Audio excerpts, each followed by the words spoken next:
Kamu tahu tidak? Kamu itu salah tafsir. Yang kamu ajarkan itu bukan firman Tuhan. Walaupun kamu menyebutnya Taurat. Itu adalah adat istiadatmu sendiri. Bikinan manusia itu sendiri. Nah itu persoalan di situ. Jadi kalau sekarang aku kembali kepada kok Dondi ngomong gitu, diparsing. Lah iya diparsing. Sama-sama diparsing. Kalau saya panggil orang Yahudi ke sini, Pak, mereka pasti kan pakai ini, setuju. Ini. Cuma kita perlu parsing satu-satu. Parsingnya gimana? Parsing itu gitu. Nih contoh tadi ya. Ini kan persoalan daripada orang-orang itu bahwa Yesaya 6 ya. Ini pertama ya. For menggunakan kata gini Pak. Ki. Sorry. Saya potong. Saya tadi kan tanya, ini aplikasi buatan siapa, ya kan? Kalau ini terbukti aplikasi buatan Kristen, berarti ini perspektifnya sama. Kemungkinan dengan ini. Berbeda. Enggak, pasti sama dengan yang ini, Pak, KJV. Iya dong.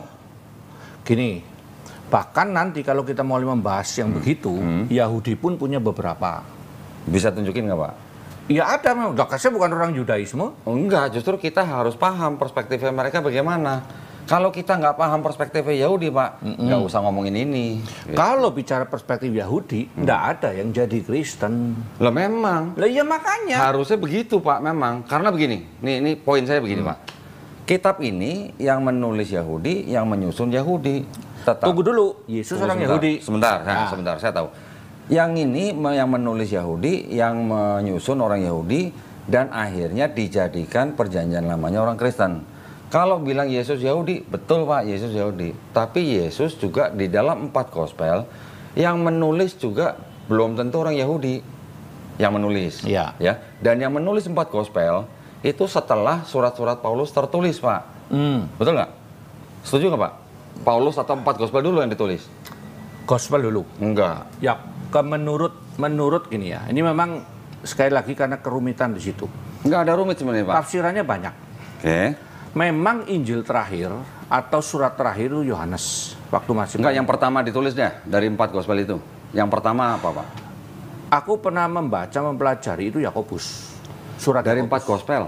Matius, Markus, Lukas, Yohanes. Markus ini, Pak. Kira-kira tahun 65 sebelum bait kedua dihancurkan. Sebelum 65, Paulus sudah menulis, Pak, dari tahun 48 sampai 65. Oke, yaudah, asumsi ada. Aku ikut aja. Terus gimana? Oke, berarti yang ditulis surat-surat Paulus dulu nih, Pak. Ya, bahkan dari 13 surat yang dianggap tulisan Paulus, menurut ahli-ahli bahasa, menurut ahli-ahli perjanjian baru zaman sekarang, cuma 7 yang benar-benar ditulis oleh Paulus. Sisanya ditulis oleh Paulin. Orang-orang yang mengikuti pemikiran Paulus. Ibrani udah jelas bukan tulisan Paulus. Jadi Paulus duluan yang ditulis, baru 4 gospel. 4 gospel pun kalau kita mau mengikuti daripada aliran kritik teks, yang ditulis pertama Markus, Matius, dan Lukas yang sama-sama punya sumber sendiri namanya Q, ini menyadur dari Markus. Oke? Baru yang terakhir Yohanes, tadi Bapak bilang. Jadi kalau Matius, Markus itu kira-kira tahun 75 sampai 85 Masehi. Yohanes baru 95 Masehi. Nah, maksud saya, kalau Bapak bilang Yesus Yahudi, betul Yesus orang Yahudi, Pak. Tapi Yesus sudah ditulis dalam 4 gospel dalam perspektifnya orang Kristen. Ya. Kalau Bapak mau cerita atau mau tanya perspektifnya Yahudi terhadap Yesus gimana? Bisa baca Talmud. Walaupun di dalam Talmud belum tentu Yesus orang Nazaret yang disebut, Pak. Karena ada banyak Yesus dalam Talmud. Ya. Sekarang maksud saya gini, poin saya adalah ketika ada sebuah kitab yang belum ada Kristen, yang nulis Yahudi, yang nyusun Yahudi, berarti yang punya otoritas untuk menafsirkan kitab ini kan orang Yahudi. Iya. Setuju. Saya tidak akan menolak ketika Bapak bilang yang berhak menafsirkan perjanjian baru adalah orang Kristen. Ya. Cuman yang jadi masalah, gap yang sangat besar itu adalah seperti tadi Bapak bilang bahwa orang Kristen membaca perjanjian lama menggunakan kacamata Kristen. Ya. Nah, itu ya. Jadi kalau tadi Bapak bilang Yesus adalah Mesias yang dijanjikan, menurut orang Yahudi juga bahwa Mesias yang dijanjikan itu bukan Tuhan yang jadi manusia, Pak. Oke. Dia harus benar-benar manusia murni hasil setubuhnya suami istri. Yang kedua, Mesias yang akan turun itu harus keturunan Daud melalui Salomo. Iya kan, Pak? Ada ayatnya. Sedangkan Yesus di Kristen di 4 gospel diceritakan dia bukan anak kandung Yusuf. Yang dianggap sebagai keturunan Daud dari Salomo adalah Yusuf. Maria mungkin dianggap lewat Nathan kalau di Lukas 3. Ya, Pak ya. Tetapi berarti kalau begitu untuk anak adopsi itu tidak diterima dalam tradisi Yahudi. Tidak bisa disebut dia adalah anak Daud keturunan Salomo, Yesusnya ini. Yang ketiga, Mesias yang akan datang itu nanti dia akan datang ketika dunia itu udah nggak ada orang angkat senjata. Ada ayatnya. Nanti saya bisa kasih. Yang keempat, Mesias itu akan datang ketika semua manusia di bumi sudah mengenal Hashem. Yang kelima, Mesias yang akan datang itu dia datang bukan datang menyelesaikan misi terus pergi terus datang lagi gitu. Bukan begitu, Pak. Orang Yahudi taunya Mesias itu datang cukup sekali jadi raja bangsa Israel. Ini perbedaannya, ini standarnya orang Yahudi yang berbeda dengan standar Mesias orang Kristen. Ya. Nah, itu di situ. Sudah. Ya. Oke. Jadi di sini menurut orang Yahudi yang disebut sebagai Prince of Peace itu adalah Ahazia. Sedangkan 3 gelar yang ada di sini Untuk El Gibor. Wonders Advisor itu adalah El Gibor. Oke. Itu. Saya akan bantah dulu nih. Pertama, jika itu untuk El Gibor atau YHVH, YHVH itu, Yang 3 gelar. ya, Ya. maka harusnya menggunakan kata Allah yang Maha Kuasa. Gini, Pak. Bapak mau- Almighty, bukan Ya. Mighty God. Itu mighty ya, Pak. Almighty, Mighty, iya. Almighty. Mighty doang. Bentar. Mighty God ya. Iya. Terus maksudnya Ya gimana? udah itu aja. Poinnya apa? Loh iya, poinnya kalau itu untuk YHVH, mereka pasti akan menggunakan istilah Maha Kuasa. Terus Gitu kalau ya. Eternal Father? Eternal Father ya memang Allah, memang. Setuju. Iya, jadi gimana? Kalau Eternal Father nggak bisa disematkan kepada Allah El Gibor? juga, iya. Bisa? Allah juga. Bisa kan? Raja Ma- Damai juga Allah juga. Berarti Mighty God juga bisa, Pak.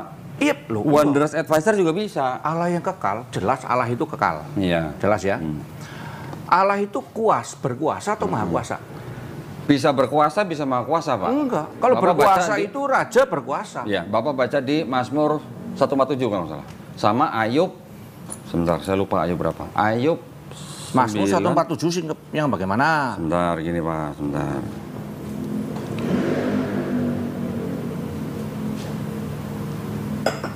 Oh, toilet sebelah mana? Ini toilet, ini sebelah sini. Mazmur Pak. 147.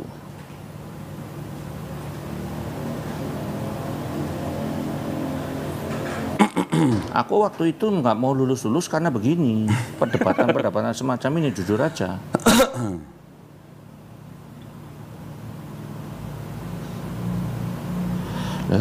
Caranya gimana malah ini? Sebentar Pak, ini saya biar ini. Kok Mazmur 9? Yang disebut dengan Tuhan yang Maha Esa ini, Hashem, dia bisa disebut Maha Kuasa, dia juga bisa disebut kuasa. Nih, contohnya misalnya. Roh Allah berkuasa atasnya dan Saul turut kepenuhan, berkuasa. Oh lain. Ya, tidak harus Maha Bukan, Kuasa, Pak. bukan. Maha kuasa itu menunjukkan sifatnya dia Ya. yang maha hadir, maha Iya. tahu, gitu loh. Oke, saya setuju. Kalau dia maha tahu dan mengetahui, Iya. maha kuasa dan berkuasa, itu betul. Betul. Di sini juga disebut Mighty God juga tidak salah, Pak. Salahnya di mana? Lah itu juga dipakai oleh saksi Yehova yang mengatakan ini dia gini, saksi Yehova itu percaya itu adalah Yesus. Yang mana? Ayat tadi itu. Terus? Tapi dia mengatakan Yesus bukan Allah yang kekal. Karena apa? Nah, sekarang gini aja, Pak. Sekarang gini aja. Di seluruh perjanjian baru, ya, Pak ya, di seluruh perjanjian baru, pernah nggak Yesus disebut penasihat ajaib, Allah perkasa dan Bapa yang kekal? Tidak pernah ditulis. Oke, tidak pernah ya, Pak ya. Oke, terus berarti point of view-nya Jewish terhadap 3 gelar ini untuk Tuhan yang Maha Esa sebenarnya tidak salah, Pak. Kecuali kalau di perjanjian baru Yesus pernah disebut penasihat ajaib, Allah perkasa dan apa namanya? Bapa yang kekal, itu lain cerita. Nah, kalau begitu, Pak, di sini kan Mighty God. Di DLAI TB diterjemahkannya bukan Allah yang Maha Kuasa, loh, Bukan, Pak. memang Allah yang perkasa. Iya. Allah yang perkasa salahnya di mana? Allah yang perkasa itu kalau menurut ini dulu nih ya, ini menurut saksi Yehova dulu, berarti Enggak, mendingan menurut Calvinis, oh menurut Pak. Kristen. Iya. Kalau menurut Kristen dia merujuk kepada Yesus yang waktu itu sedang berkenosis, mengosongkan diri sehingga dia menanggalkan kemahakuasaannya. Bukan. Maksud saya gini, Pak. Itu kan adalah pandangan Kristen terhadap Yesus yang sedang mengambil bentuk manusia. Iya. Yang saya tanya adalah di sini disebutkan, Bapak tadi kan berkata bahwa di sini kalau untuk Bapak, kalau untuk Yahweh. Yahweh, saya sebenarnya nggak mau pakai kata Yahweh nih Pak, karena Yahweh itu ciptaan Kristen.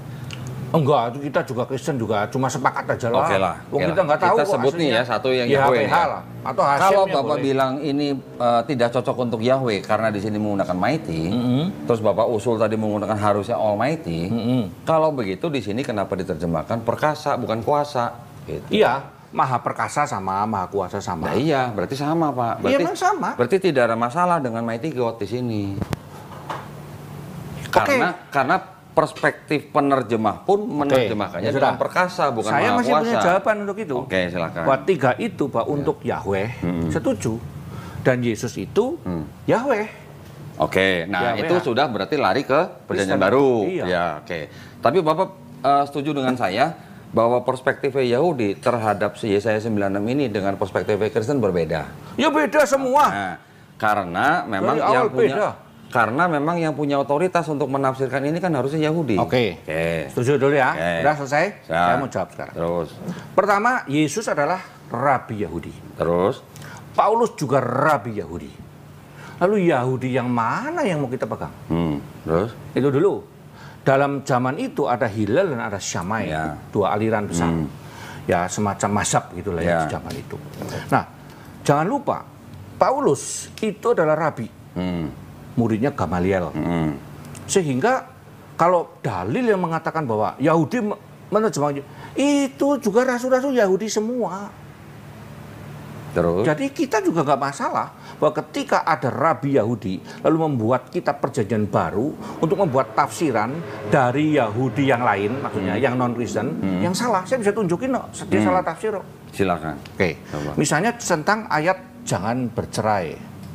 Enggak dari sini Pak Nah, kalau bisa. sebentar, aku mau nunjukin mereka bisa salah. Oke. Termasuk nanti salah ke sini, Oke. gitu loh maksudnya. Ya, oke. Nah, kita misalnya melihat di dalam Matius 32.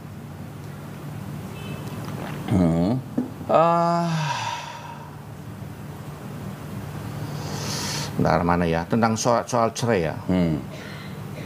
Soal cerai itu ada di dalam Matius 19. Nih, kan ya? Matius 19 ayat yang ke-7. Kata mereka kepadanya, jika demikian, apakah sebabnya Musa memerintahkan untuk memberikan surat cerai jika orang menceraikan istrinya? Perhatikan kata menceraikan istrinya itu. Seakan-akan Musa menyetujui. Seakan-akan Musa menyetujui. Jadi begini, kamu kalau mau cerai ya, kalau mau cerai kasih surat cerai dong. Nah, ya, gitu kan? Ya.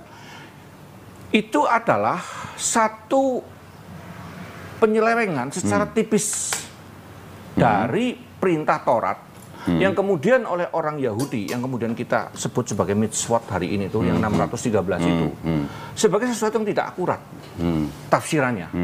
Sehingga Tuhan Yesus menyatakan begini, karena ketegaran hatimu Musa mengizinkan, dan nanti aku mesti cari lagi kata mengizinkan itu apa, membiarkan gitu loh. Tetapi sejak semula tidaklah demikian. Karena semua orang harus satu ketemu satu, nggak boleh bercerai sampai mati, kira-kira begitu. Nah, di sini kata menceraikan itu karena jinah itu di dalam tafsiran zaman itu ada dua sayap itu. Yang dia mengatakan kalau tidak senonoh, bahkan ada tafsiran catatan yang pernah saya baca, tidak senonoh apa? Masa kasinan boleh dicerai. Dan kurang sesuai dengan yang kita harapkan tuh dicerai. Lo udah dicerai tendang begitu aja. Nah, jadi Musa itu bukan nyuruh orang bercerai, tidak pernah mengizinkan orang bercerai, tetapi dia justru sedang melindungi kaum wanita. Dan ini disalahartikan. Maka Yesus berkata apa? Kamu tahu tidak? Kamu itu salah tafsir. Yang kamu ajarkan itu bukan firman Tuhan, walaupun kamu menyebutnya Taurat. Itu adalah adat istiadatmu sendiri. Bikinan manusia itu sendiri. Nah, itu persoalan di situ.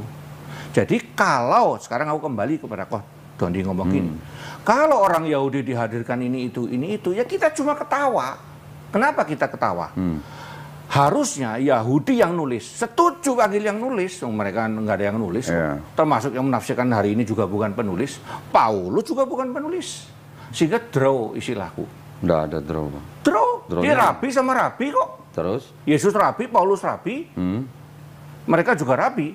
Lalu kenapa kita harus pro kepada yang melawan Yesus? Bahkan akhirnya para rabi-rabi ini, kita pasti ngomong zaman itu bukan zaman hari ini ya. Jadi jangan sampai orang Yahudi sekarang hari ini tuh pada ngamuk sama aku ini. Saya kalau mau panggil orang Yahudi sekarang bisa nih Pak? Nah, itu Nggak usah? lain ceritanya. Beda 3 agama, nggak ada Nggak urusannya. apa-apa, justru Nah, gini. sebaiknya memang begitu 3 Pak harusnya. Jadi gini, jadi rabi yang melawan Yesus itu bahkan secara licik menggunakan tangan orang lain. Alkitab mengatakan mereka memakai orang bersaksi dusta. Lalu rabi yang begitu masa mau gua ikutin? Terus, udah Pak? Ya. Oke, sekarang gini. Yesus sendiri menyuruh bangsa Israel untuk mengikuti ajaran orang-orang ahli Taurat dan ahli Farisi juga kan? Matius 23 ayat 1 sampai 3, ya kan? Tetapi jangan ikuti kelakuan mereka. Berarti apa yang diajarkan ahli Taurat dan ahli Farisi itu masih disuruh untuk diikuti oleh bangsa Israel, perintah Yesus. Karena tentu tidak semuanya salah. Misalnya yang benar adalah tentang menyembah Allah, tentang hal-hal yang usia persepuluhan. Maka Yesus mengatakan Matius 23 kan, ya kamu berikan semuanya itu, tetapi kamu tanpa kasih dan keadilan. Maka yang satu harus dilakukan, yang lain juga dilakukan. Terus? Nah kan begitu. Jadi istilahku. Tentu kita tidak bisa mengatakan orang Yahudi waktu itu kayak setan salah semua, kan tidak. Yesus mencoba meluruskan kembali. Nah, sekarang saya akan kembali dalam perspektif Kristen ya. Yesus kenapa bisa meluruskan? Karena dalam perspektif Kristen, dialah yang berfirman itu. Karena dia Yahweh. Nanti akan aku jelaskan kenapa saya percaya dia adalah Yahweh. Gitu. Kira-kira begitu. Nah, dengan demikian, maka tadi yang Kodoni ngomong bahwa kenapa enggak ngikuti Yahudi? Lu kalau ngikuti Yahudi ya nggak ada yang Kristen. Ya memang harusnya. Lah iya kenapa? Kenapa harus ikut dia? Karena Kristen sudah mengadopsi Helenisme Yunani, paganisme Romawi, dan Platonisme. Bapak pernah dengar kata Philo, nama Philo? Philo. Ya, ya orang Inggris bilangnya Philo. Ya, Philo. Ya boleh, tapi gini, hati-hati. Istilah mengadopsi itu apanya? Konsep ketuhanannya, Pak. Berbeda. Bedanya? Kristen enggak pernah, kalau itu sinkretisme namanya. Terus, ya. Kalau kami bukan menganut sinkretisme, tetapi menggunakan metode yang dipakai pada waktu itu. Metode apa? Metode berpikir, metode bahasa, bahkan Philo itu dipakai pada, kalau nggak salah kata agape, filia, segala itu banyak diambil dari Philo kalau nggak salah. Ya. Jadi? Ya sudah, Bukan adopsi? Bukan. Loh, gini loh. Ini Pak, John 1:1. Ini New American Bible. Ya, pada mulanya adalah firman apa dan sebagainya. Hellenistic filosofi, Pak. Loh iya, gini loh, gini Kodondi. Kalau hari ini aku mau berbicara sama Kodondi, cara menjelaskan satu hal yang paling rumit pakai bahasa apa? Mau bicara sama saya? Ya bahasa ngapak paling gampang. Kita sama-sama orang ngapak. Ya. Apakah lalu berarti aku memakai ketuhanan ngapak atau Banyumasan untuk menjelaskan imanku? Tentu tidak. Nah, sekarang itu gini Pak. tanda petik adalah alat. Oke, saya paham. Jadi maksud Bapak, bagaimana orang-orang yang mengikuti filosofi Yunani menjelaskan kepada orang-orang Kristen awal pada waktu itu tentang konsep ketuhanan. Ya kan, begitu kan? Cuman masalahnya, apakah konsep ketuhanan yang coba dijelaskan oleh filsuf-filsuf Yunani kepada Kristen-Kristen awal itu sama dengan konsep ketuhanan yang ada di PL? Konsep ketuhanan yang ada di PL berdasarkan siapa? Kalau berdasarkan Yahudi ya beda. Lah itu dia makanya. Lah kita kan nggak berdasarkan Yahudi. Kan tadi saya bilang bahwa kitabnya Yahudi dengan Kristen punya 3 hal yang bertolak belakang. Iya. Yang pertama konsep ketuhanan, kedua konsep keselamatan, yang ketiga konsep Mesias. Iya. Ya, yang konsep Mesias tadi saya sudah jelaskan. Iya. Tetapi kan kita kembali lagi kepada siapa yang menulis dan menyusun kitab ini. Iya. Ya.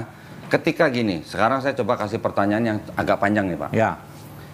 Ketika Tuhan dikatakan bukan manusia, bilangan 23:19. Bilangan 2, 3. Bilangan 23:19. Yang lain juga banyak. Kita mesti pelan-pelan satu-satu. Ya, oke, terus. Makanya biar makanya biar nangkep saya Saya bacanya pelan-pelan nih, Pak. Iya, silakan. Saya lagi nyari ini soalnya terus terang HP-nya baru. Kok bisa beda dengan settingan yang lama. Ya. Oke. Ketika Tuhan bukan manusia, Tuhan bukan anak manusia, ya, bilangan 23:19. Dan juga apa namanya? Tidak ada yang serupa dengan apapun yang ada di bumi dengan Tuhan. Dan juga Tuhan itu Maha mengetahui. Ayub 37:16. Tuhan itu juga bukan manusia. Hosea 11:9. Dan Yesus mengakunya dia sebagai anak manusia. Ya Pak ya? Ya. Dia juga lebih banyak ngomong anak manusia sebagai dibanding dengan anak Allah. Dan Yesus juga tidak Maha mengetahui. Tidak seperti Ayub 37:16. Kristen akan mengatakan bahwa di dalam perjanjian baru itu yang Bapak tadi sebut di awal bayang-bayang. Ya, itu adalah bayang-bayang Yesus yang akan datang. Oke. Tapi bagaimana mungkin bisa mencocokkan bahwa itu adalah bayang-bayang Yesus ketika ada Maleakhi 3 ayat 6 bahwa Tuhan itu tidak berubah. Gitu, Pak. Ya, terus? Jadi artinya di dalam perjanjian lama, seluruh perjanjian lama tidak ada konsep Tuhan bisa jadi manusia, entah bagaimanapun caranya gitu. Mau hanya firman-Nya saja yang jadi manusia, atau Tuhan yang menampakkan diri menjadi manusia, Antropomorfisme. Nah, atau teofani. Itu kan hanya apa istilahnya sebenarnya itu adalah malaikat-malaikat yang diutus kepada manusia-manusia, termasuk kepada Hagar, Ibrahim, Musa dan sebagainya. Itu adalah bentuk teofani sebenarnya. Teofani menurut kami. Iya kan menurut Bapak kan teofani kan itu kan. Menurut Yahudi tidak ada teofani. Ada, tapi malaikat. Bukan Tuhan itu sendiri yang turun, Pak. Ini belum dipakai ya? Kodondi ya? Mana? Oh ini. Oh. Ya udah. Mudah-mudahan sih lah. Masuk lah ya. Iya. Nah, maksud saya jadi di seluruh perjanjian lama tidak ada konsep Tuhan itu manusia, tidak ada konsep Tuhan itu bisa jadi anak manusia. Di mana Tuhan tidak bisa menjadi anak manusia? Bilangan 23:19. Coba mana sih? Coba silakan. Bilangan 23:19. Bilangan 23:19. 23:19. Allah bukanlah manusia sehingga ia berdosa, bukan anak manusia sehingga ia menyesal. 1 Samuel 15. Sebentar, satu-satu. Dia tidak ngomong menjadi loh. Dia mengatakan Allah bukan manusia. Itu bicara ontological God. Allah secara ontologis. Gini, mau ngomong gini. Ingat, Allah itu bukan manusia. Jadi dia tidak mungkin berdusta. Tidak mungkin menyesal. Ya begitu kira-kira. Iya, saya tahu. Ya udah. Karena jelas dia bukan manusia, dia jelas juga bukan anak manusia, ya berarti kan dia juga tidak bisa jadi anak manusia. Kenapa nggak bisa? Bisanya di mana? Loh, kalau dia bukan anak manusia sehingga ia menyesal, berarti dia nggak bisa jadi anak manusia karena dia nggak bisa menyesal. Makanya namanya bukan menjadi sebenarnya. Apa? Mengambil rupa. Menjelma. Iya. Kata menjelma. Yohanes 1:14 menjelma loh, Pak. Iya. Kata menjelma kan dalam bahasa Inggris. Bahasa Indonesia. Ya. Kata menjelma itu pernah dibahas itu sebenarnya bukan menjelma. Gini, kita persoalannya gini, waktu Prabu Angling Darmo menjelma menjadi belalang, berarti dia menjadi belalang, tetapi bukan lagi Prabu Angling Darmo. Nah ini kelemahan dari kata menjelma. Lah, kata menjelma, kalau nggak salah sak egeneto itu. Nah, ketika ini ada terjemahan lagi, sak egeneto itu menjadi daging, berhenti sampai di situ. Paulus menjelaskan, dia mengambil rupa itu, jadi mengambil daging. Paulus yang mana, Pak? Di ayat mana Paulus yang menjelaskan? Ibrani. Mengosongkan diri. Ibrani atau Efesus? Kalau, mengosongkan diri itu loh, kenosis. Ibrani kayaknya itu. Bukan. Aku jujur aja mungkin. Mungkin ada lah. Ada, pasti ada. Tapi maksud saya gini, Pak. Saya ingin tahu, Filipi 2 ayat 7. Saya ingin tahu di mana di seluruh perjanjian lama ada cerita Tuhan bisa menjelma atau mengambil bentuk manusia. Misalnya Abraham. Kenapa kami menyimpulkan bahwa yang datang 3 orang itu adalah Allah? Karena Alkitab berkata, Bapak bilang Kejadian 18 nih. 18, 19. Oke. Kalau Bapak baca 19, harusnya Bapak tahu yang 3 itu malaikat semua, Pak. 2. Mana ada 3? Yang Kejadian 18:1 kan 3. 3 datang 3. 2 datang ke sana. Ya. Kemudian dikatakan sebagai malaikat. Ya. Oke. Di dalam 19 ayat 23 dikatakan maka Yahweh menurunkan api dari Yahweh yang dari atas. Yahweh menurunkan api yang dari Yahweh dari atas. Nah, Bapak tahu nggak perspektifnya Yahudi terhadap 3 orang yang menampakkan diri di depan Abraham itu siapa aja? Ya malaikat lah pokoknya. Nah, malaikat Pak, bukan Tuhan ya Pak ya? Iya. Nah, yang saya tanya di seluruh perjanjian lama, ada nggak Tuhan bisa entah dia menjadi anak manusia, atau dia menjelma jadi manusia, atau dia mengambil bentuk manusia, ada nggak Pak? Ya itu ada. Bahkan dari malaikat katanya. Loh dari perspektif Kristen. Loh iya, Kristen bilang malaikat. Enggak. 2 malaikat, 1 Tuhan. Teofani Nah, makanya. Bapak tahu nggak kan menurut perspektif Yahudi itu adalah malaikat tiga-tiganya. Iya, Yahudi itu Yudaisme. Nah iya makanya maksud saya itu kan menurut Yahudi kan Tuhan tidak bisa menjelma jadi manusia atau mengambil bentuk manusia. Nah, itu urusan Yahudi lah. Lah, kan kitabnya Yahudi Pak. Ini kitab siapa? Kitab Yahudi Paulus sama Yesus orang apa? Orang Yahudi. Ya Yesus. Tapi ini sudah ada 5 abad sebelum ada Yesus Pak. 5 abad ada sebelum ada Yesus. Iya. Ya terus kenapa? Persoalannya di mana? Loh ya jadi kalau begitu yang berhak menafsirkan ini sebenarnya orang-orang yang Yudaisme atau orang-orang Kristen.